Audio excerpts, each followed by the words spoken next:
ವಂಚೇತನಕ್ಕೆ ಅಂಜೂರ, ಜೀರ್ಣ ಶಕ್ತಿಗೆ ಖರ್ಜೂರ, ನೇರಳೆ ತಡೆಯುವುದು ಕ್ಯಾನ್ಸರ,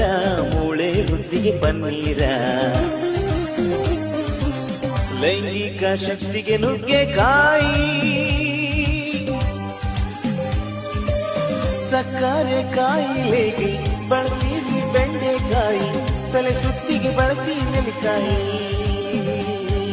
ಮಂಡಿ ನೋವಿಗೆ ಮೇಕೆ ಹಾಲು, ನಿದ್ದೆಯು ಬರಲು ಕಬ್ಬಿನಾಲು, ಇನ್ಸುಲಿನ್ಗೆ ಗೋಡಂಬಿ, ಕ್ಯಾಲ್ಸಿಯಂಗೆ ಬಟಾಣಿ, ಚರ್ಮದ ಕಾಂತಿಗೆ ತೆಂಗಿನಕಾಯಿ, ನೀ ಶಕ್ತಿಗೆ ಕಲ್ಲಂಗಡಿ, ಕುರಿ ಮೂತ್ರಕ್ಕೆ ದಾಳಿಂಬೆ, ಬಿಳಿಯಾಗುವ ಕೂದಲಿಗೆ ಕಿತ್ತಳೆ.